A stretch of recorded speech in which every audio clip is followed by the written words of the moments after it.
It looks like, Amanda, your phone just beeped. Please Yeah, silence. I'll also turn that off. I'm just very popular.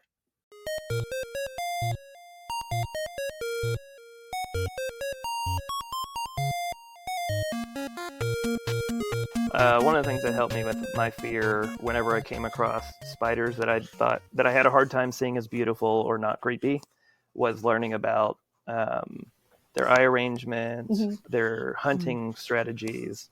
So if I couldn't look at them and think of them as beautiful, then find something cool. Yeah, That's and there's what. always So something cool. Always. always. Let's see. Diving bell spider. A spider that spends almost its life. entire Yeah. life Yeah. underwater, creates a diving bell out of silk and uses the So cool. hydrophobic hairs on its abdomen to pull air down into it, and female has a bigger diving bell for mating purposes.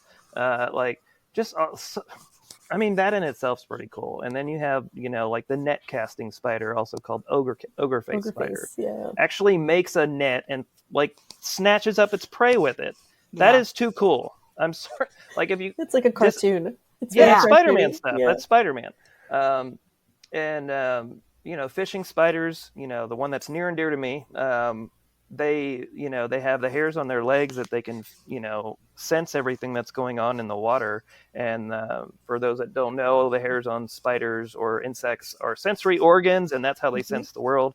And with spiders, that's pretty much how they sense everything except sight, and their sight usually sucks. So the hairs on their body are really important. That's why grooming is important too. So keeping things clean so that they can sense the world around them. So unless you're a jumper, jumpers have good eyesight. Jumpers have good eyesight. There's a few that do. Huntsmen and wolf spiders all have really good eyesight. Net casting spiders do as well for night vision. And I feel like Tomisidae, I feel like I read that they maybe have better than some too. But but even still, in comparison generally to how their we eyesight see, is pretty junk. Yeah. Compared to how we see, it's still not the same. But anyhow, like it's really cool to know that these spiders can actually tell when they're floating on water because the hairs are hydrophobic, which allows them to float, and so they just float on water, and then they can tell when an aquatic insect or a fish is below them, and they'll dive down and grab them and venomate, and then they can stay underwater for a while. The hydrophobic hairs will keep an air bubble that they can breathe from. Yeah, the spiders breathe out of their butts. So, sorry to use technical terms like that, but so spiders have book lungs and breathe out the backside. So if you ever see a spider with its whole front end immersed underwater, they're just fine. Yeah, they're doing all right.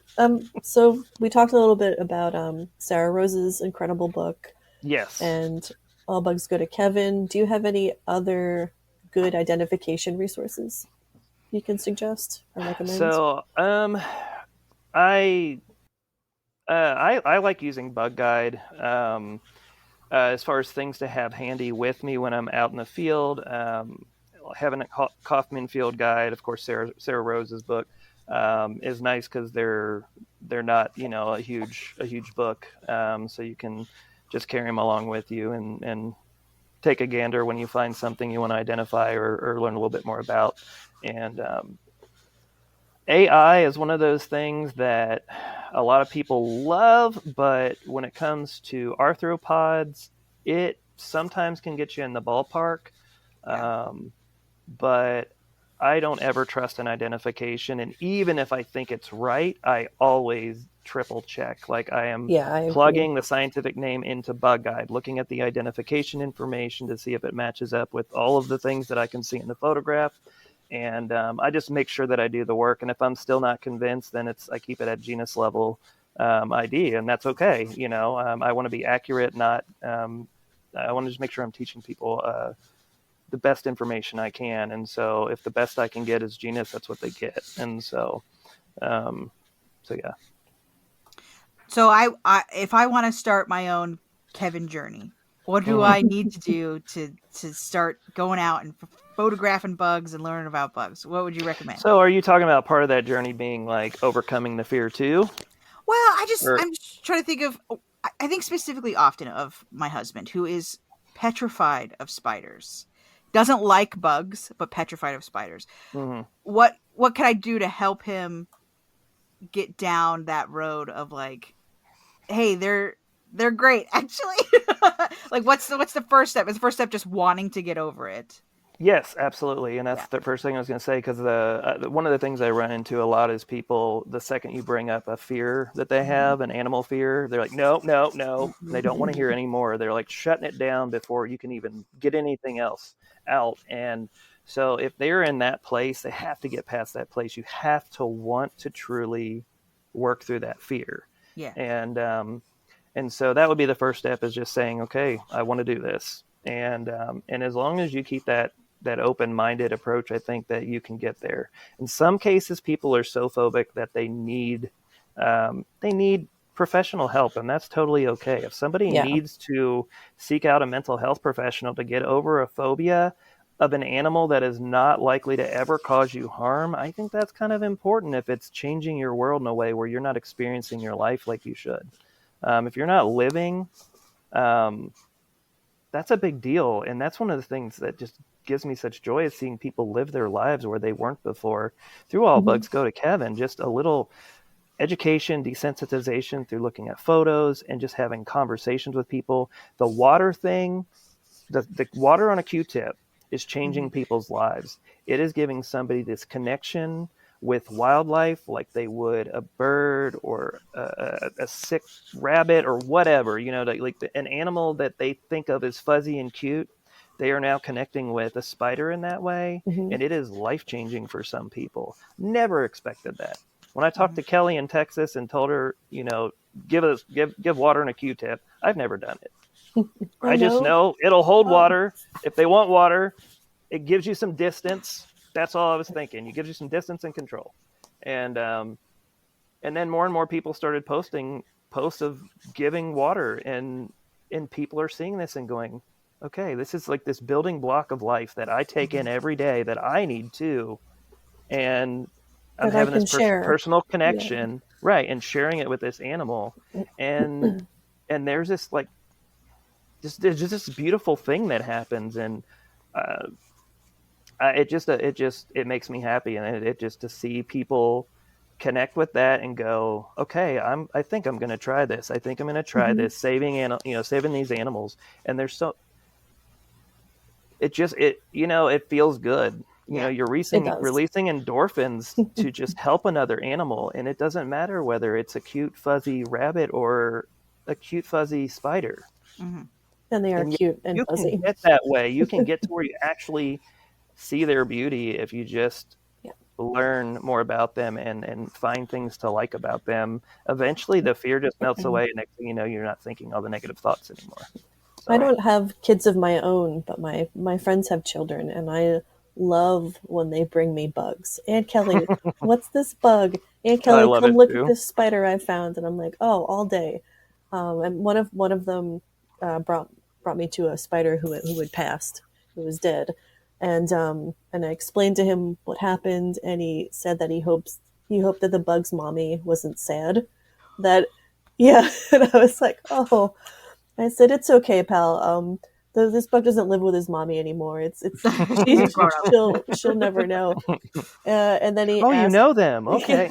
It's so cute. And then he asked me if we could have a funeral for the spider. Oh. And we did. We both said a few words, and then I told him let's put the spider under the best place in the yard. Where should we put him?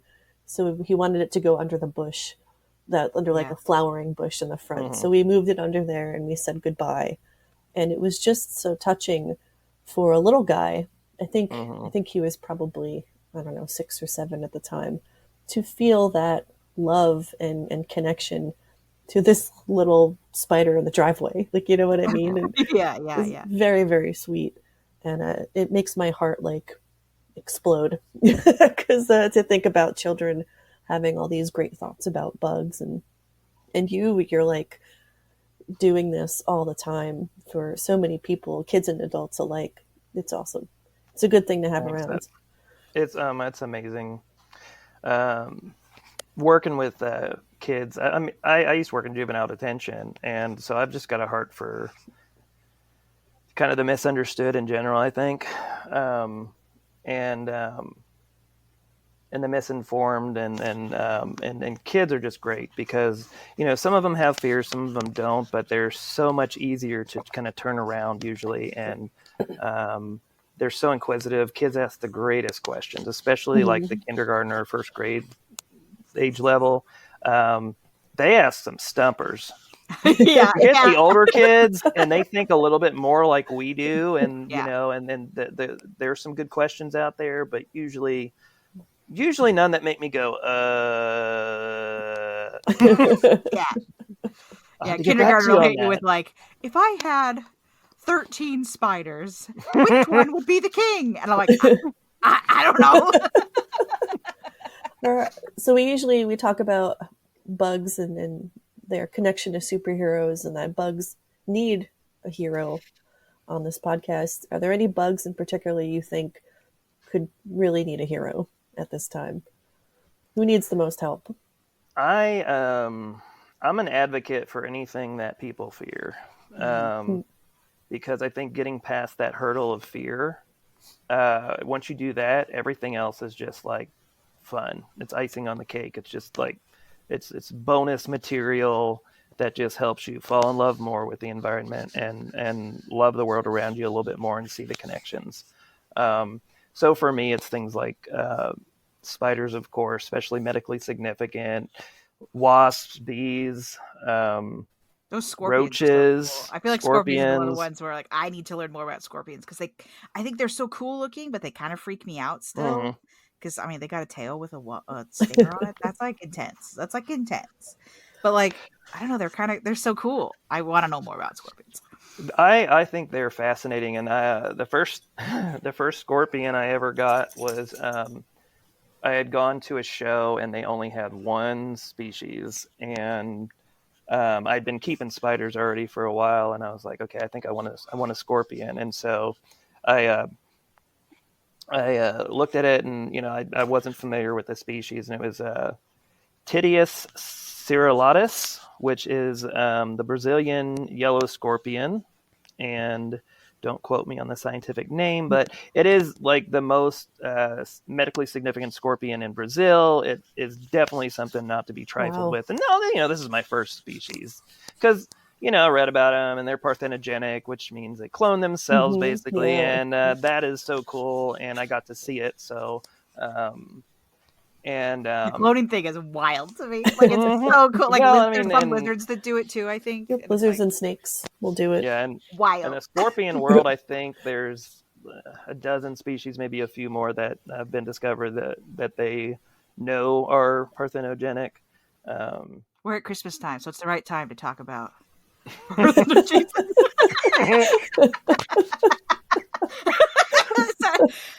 Possibly sacrilegious comment. Oh man. Well, if I didn't like you already, Amanda. Sorry. So I'm gonna interject here. Yeah. Sorry. No, it's fine. I'll decide later if we have to cut that. How upset do I want to make my parents? Yeah.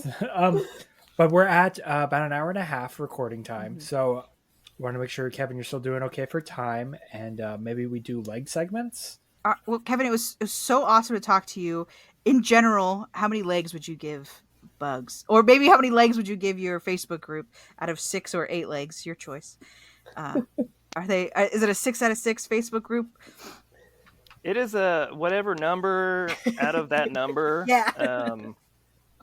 It's very... All Bugs Go to Kevin is very near and dear to me. The people in it are very near and dear to me. And the growth I see in people means so much. And I am just super thankful for the experiences that have come from it, the connections that have come from it. But just the growth in people and seeing the new educators being created through it.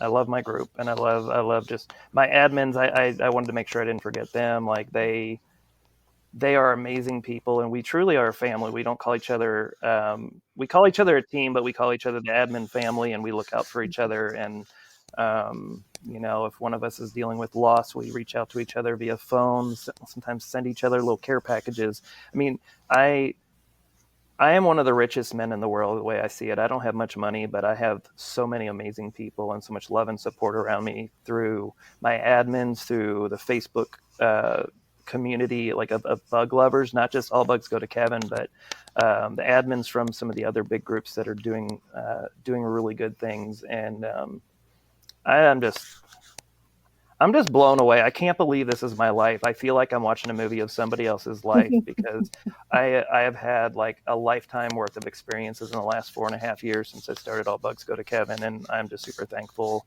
to everyone who's made that happen and empowered me and helped to grow my passion and all the things. I'm just blown away with the support that I have. In a time when it's really easy to see the dark side of the internet, and like, what have we wrought upon each other by being connected? Absolutely. Like, it's really nice to have a corner of the internet where like that connection and the bridges you build with people all over the world, like that's what the internet is good for. That's the shining brightness of connection. It's easy to get to the dark parts of the internet, so it's nice. It's nice to focus on like the good parts where like people just get together and talk about bugs and not being scared and moving. light. Yeah, Right. Exactly.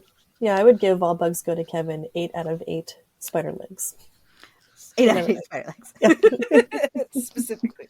I love it. I love that group. 1,000 out of 1,000 millipede. Yeah, Yeah. exactly. I do more lurking than I do commenting. I should comment more.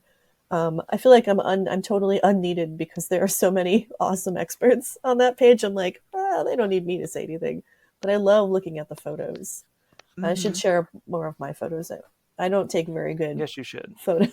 I don't have a good setup, but it's really just I about think sharing that the everyone animal. should share their photos, unless it's like one of those like blur spots where like like Is this a if Brad you have a photo and it's clear that it is an arthropod and you have a story to tell, please share it in All Bugs Go to Kevin because your story is important and it helps somebody.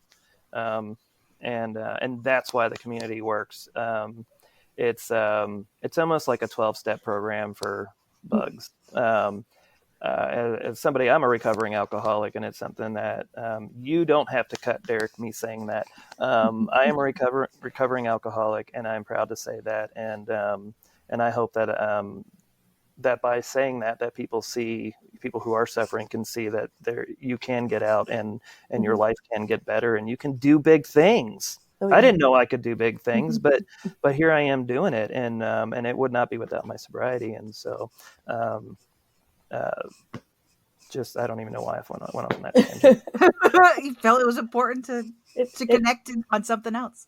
It is. I guess my brain, ADHD is fun. It's important to know ADHD that you can positive podcast. do. Yeah, you can do important work as a regular dude.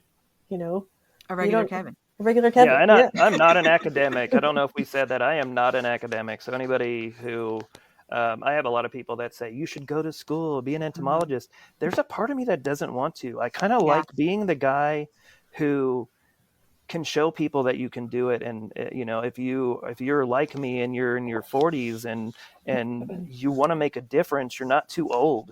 No matter where you are, It's never too you late. can make a difference. And I had to come to a realization, and it was through my sobriety, that like I cannot be upset about things not changing if I'm not going to be a part of it. So if I want things to change, I have to be a part of change.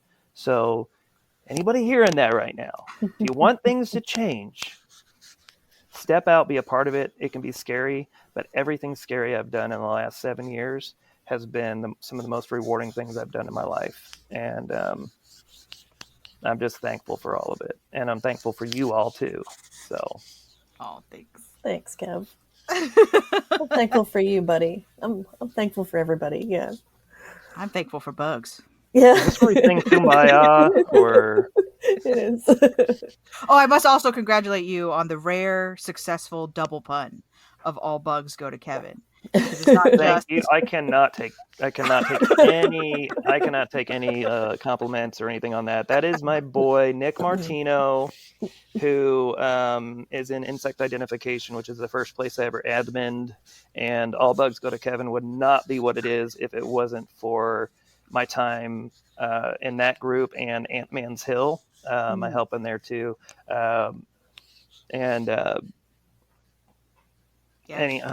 My God,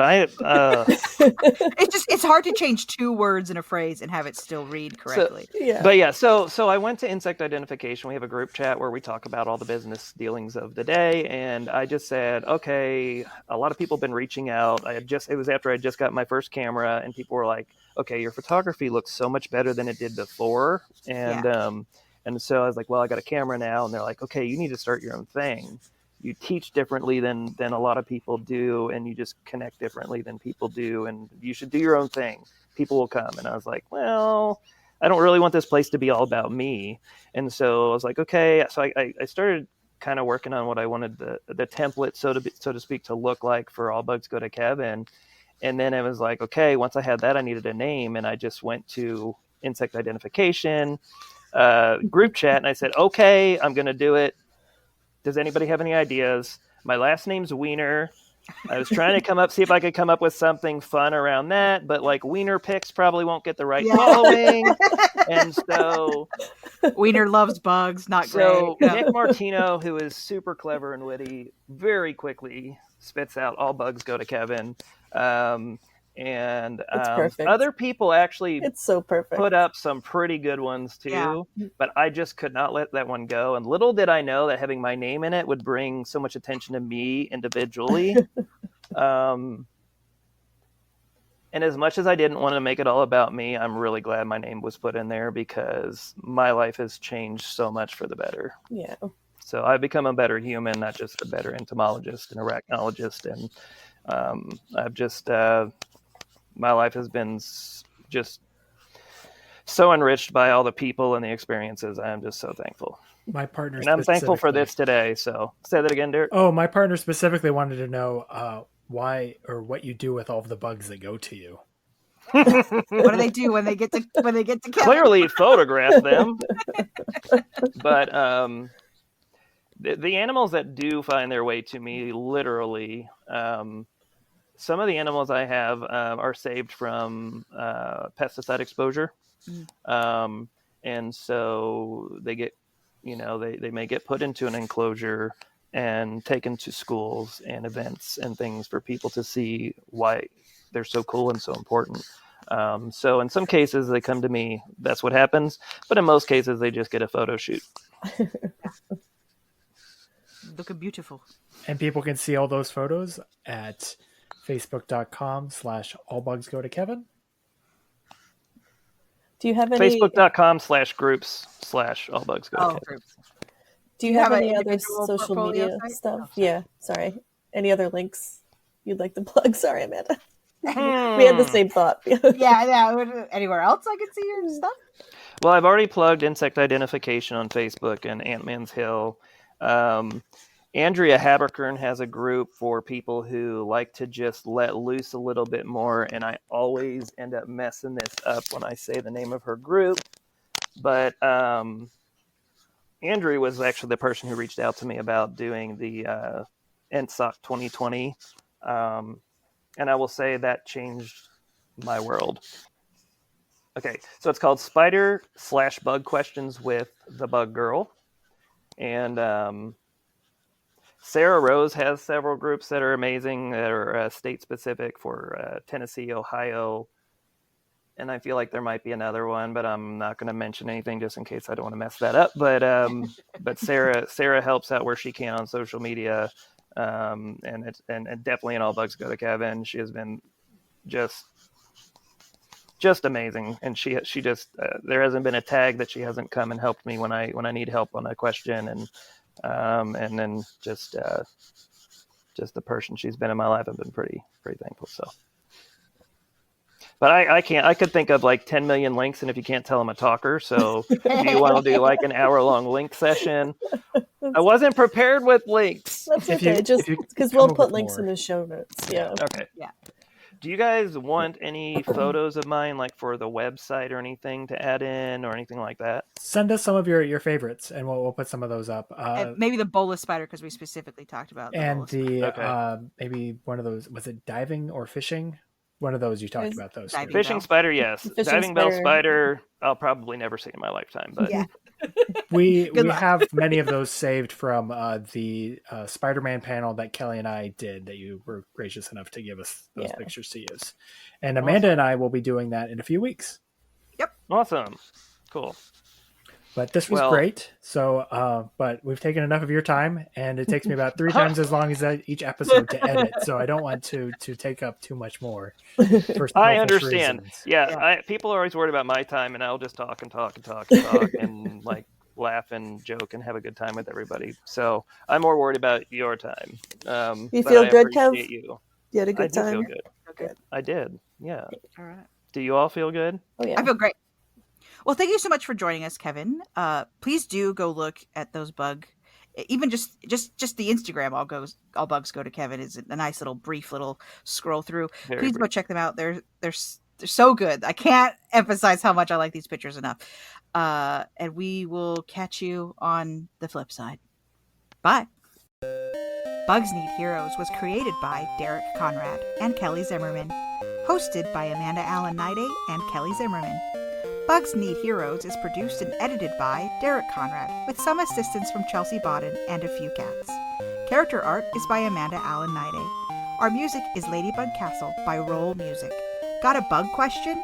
Email us at bugsneedheroes@gmail.com.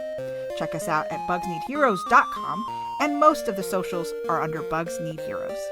Thank you to the Entomological Society of America for the Chrysalis Fund grant.